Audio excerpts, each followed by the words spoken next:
We're seeing isn't it at the just town that halls. they're like preoccupied with more pressing issues, but that we are coming out of like 2 generations of political disengagement. I mean, the American public has become completely isolated in their own interests, and where being stupid, and I'm sorry, that's a sort of a class, whatever, being uninformed is a safer, more comfortable place to be, because being informed takes time and effort, and researching candidates and getting out to the polls and all of that stuff.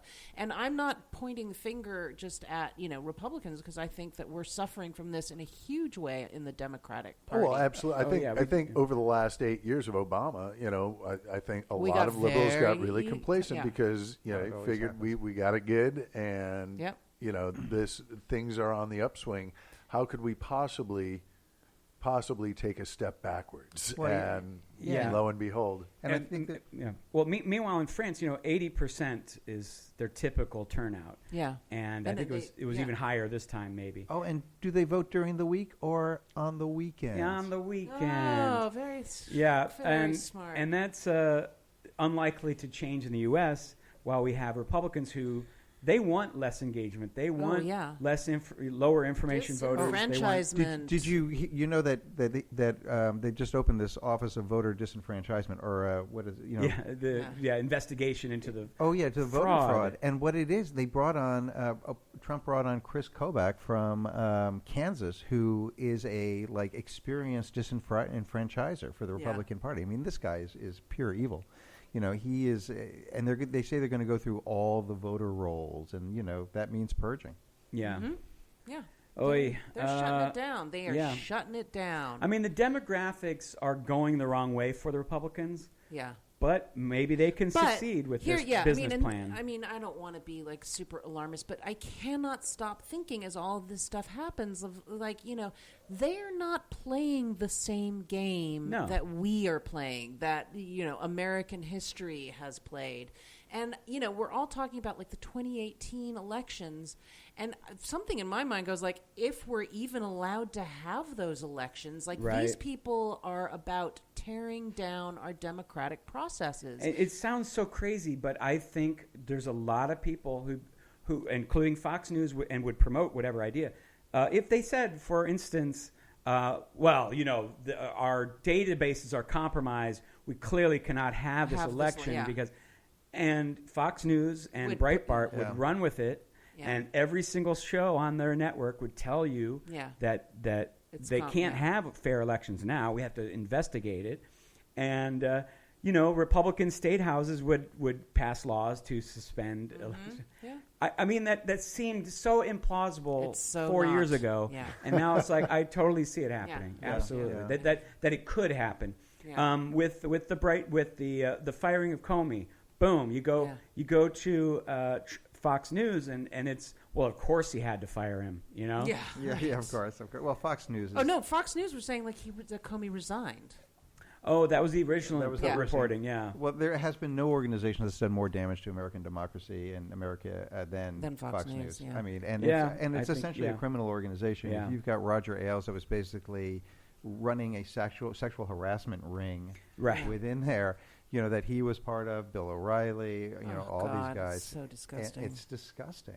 And, and it's so funny, too, because it was essentially a wealthy foreign businessman, multi-zillionaire, who created it. Yeah. And the fact that the people that are supposedly Australians believers in this, they don't even realize it. That's the thing that always gets me about, when I talk to people that are working class, that are supporters of Republicans and of Trump is, to them it's like freedom.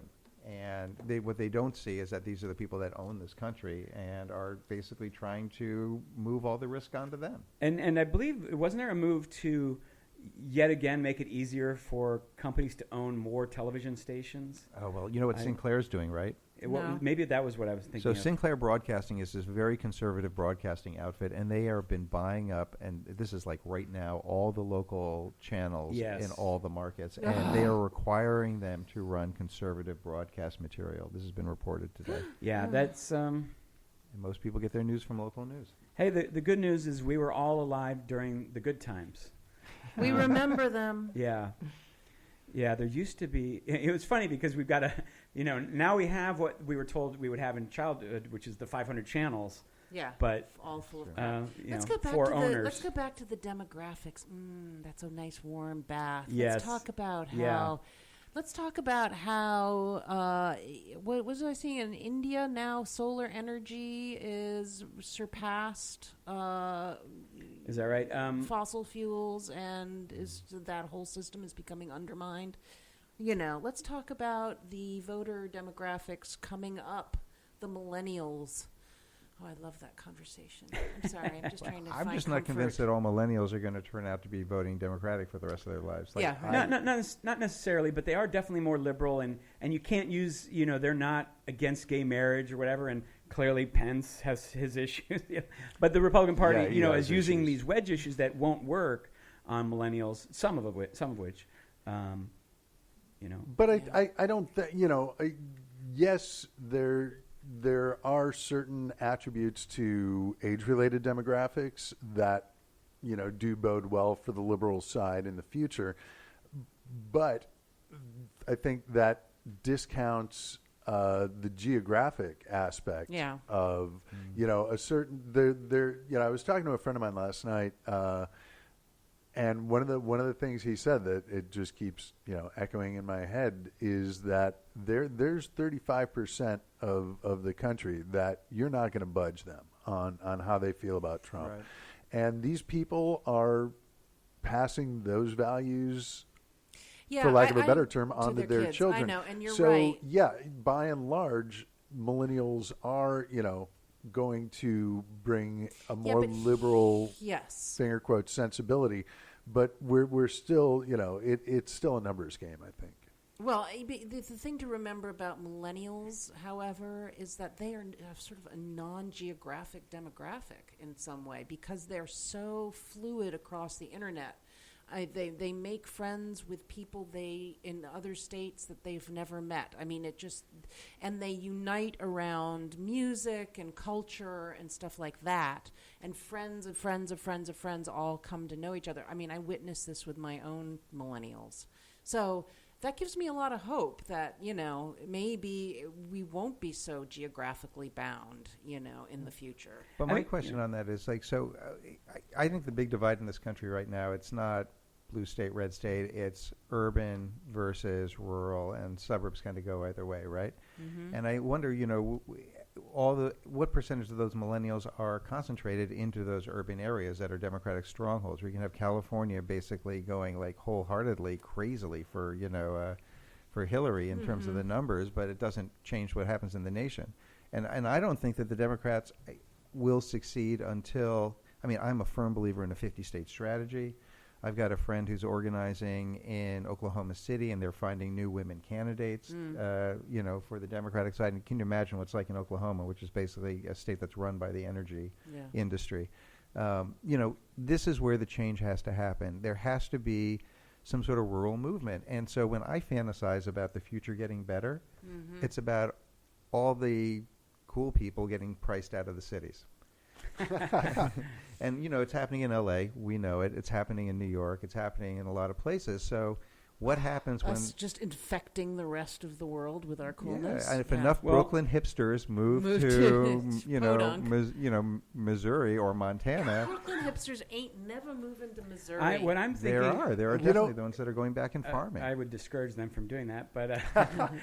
what I'm thinking is maybe... I don't know, Missouri needs them now more than ever. Yes, but maybe, liberals, let's say you're going to have kids, and you're going to have maybe two, because you feel like you want to have a big family for liberals. Have a third child and raise that child, with your liberal values, and then have a ceremony when they turn 18 where you shove them into the Midwest. Yeah. And you're like, oh, that's my Midwestern child. And make sure they take carpentry. It's the three-child policy. Yes. Sacrifice. It's like Rumspringa in reverse. Yes. Yeah, exactly. Yeah, you at 18 you leave and you never come back. Wasn't that called AmeriCorps? Yes. But Roosevelt, Truman, they won with farmers. They won with people who didn't have phones, who couldn't be polled properly at the time, and somehow that's all changed. And I think that... Yeah, and, I was on the farmer issue. There's a ton of farmers who voted for Trump, could have easily listened to what he said, and chose not to. Benefit from NAFTA. They get to sell their crops to Mexico, and it's like, you do realize that if you destroy NAFTA, that's a huge part of your base. You've destroyed your own market. Yeah, absolutely. So, I mean, this may be another case where people, we kind of talked about this before the show, people not knowing how bad things can be because guys like Obama and Clinton make it look easy, right? Yeah. I think, it's very easy to quickly forget how bad things can have been in the past. Yeah. And I think that's, when you talk to, like I talked to, God forbid, a Holocaust denier. And it's like, God. And it's like, well, it's very easy. Was his last name Bannon? I don't think so. But, it's like, it's very easy to deny things happened if you weren't there or don't have friends that can tell you, about their grandmother or whatever. And it's like, I feel like as we get further away from the hardest times, the Great Depression or whatever, it's like you realize that the government can make things so much better for us. And if you destroy all of these safeguards, it can go to shit. I never understood, that whole libertarian thing. Like, why is the government helping people seen as such an evil? I mean, they what is the government for? It's for nothing. In their minds. It's for nothing. Well, it's for defense, right? Yeah, that's about it. Just defense. Just defense. I mean, I have a friend who leans this way, and really it starts with he doesn't want to pay taxes.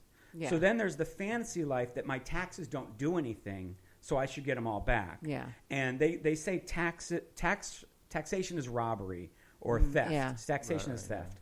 And it's like confiscation. And here's another question. I'm going to sound really naive, but what is everybody's fucking obsession with taxes? I mean, I understand that it's a big chunk of your paycheck and whatever, but I mean, having paid taxes all my life, I don't even think about them. I get it taken out and I roll on and I have to pay them and it sucks, but I just like... I mean, some of that's psychological that, if you did have to pay them, in other words, if your boss gave you $500 and then you had to turn around and give it away, you would, you would resent it much more. And that's why business owners, I feel that. I work like a dog and get a tiny check. Yeah. I get it. But psychologically, it works so much better to have it for the government. It helps to have it taken out of your payroll. Yeah. Right. Well, what's funny to me is that, you have this MAGA thing, right? Make America Great Again. Let's go back to that time. Maybe it was the 70s, maybe it was the 60s, maybe it was the 50s, where things were better, right? Yeah. Right. Those are the times of the 90% marginal tax rates. Absolutely. Those are the times where, there were tons of tax dodges that you could do, but they were all based on investment, reinvestment, infrastructure investment. Yeah. And, I mean, this is not a popular thing to say, particularly, there's some sort of general feeling that, Reagan reformed the tax code, and even people on the left seem to have somehow sublimated that. But the fact is that the Reagan Revolution, that's what actually brought America to this place that we're at right now by cutting all those tax rates and bringing all those things down and saying basically this flawed idea that you can have this trickle down economics, which they're about to try again. Oh, God. And every time it leads to crashes of stock markets and people losing jobs. Every time. This is where having people live in reality and care about the history of what happens when you do things would be so valuable. Well, here's but it's it's so much easier to take advantage of people's ignorance of history and even of what's going on immediately around them in the present. And the theory has been thrown around so much that the whole idea with Trump's administration, they're providing a self-fulfilling prophecy saying government is horrible, government doesn't do anything right, government is evil. And what do? Instead of draining the swamp, they fill government with, a bunch of deplorable billionaires. Yeah. And wow, lo and behold, government is horrible. Government does do horrible things. Well, I think government does hurt the people. Self-fulfilling prophecy, sure. I mean, when you look at it, the most successful time in American history, was because there was a huge, massive influx of government money into education. So after World War II, we built the greatest professional class that the earth has ever seen in the history of the world. Ever.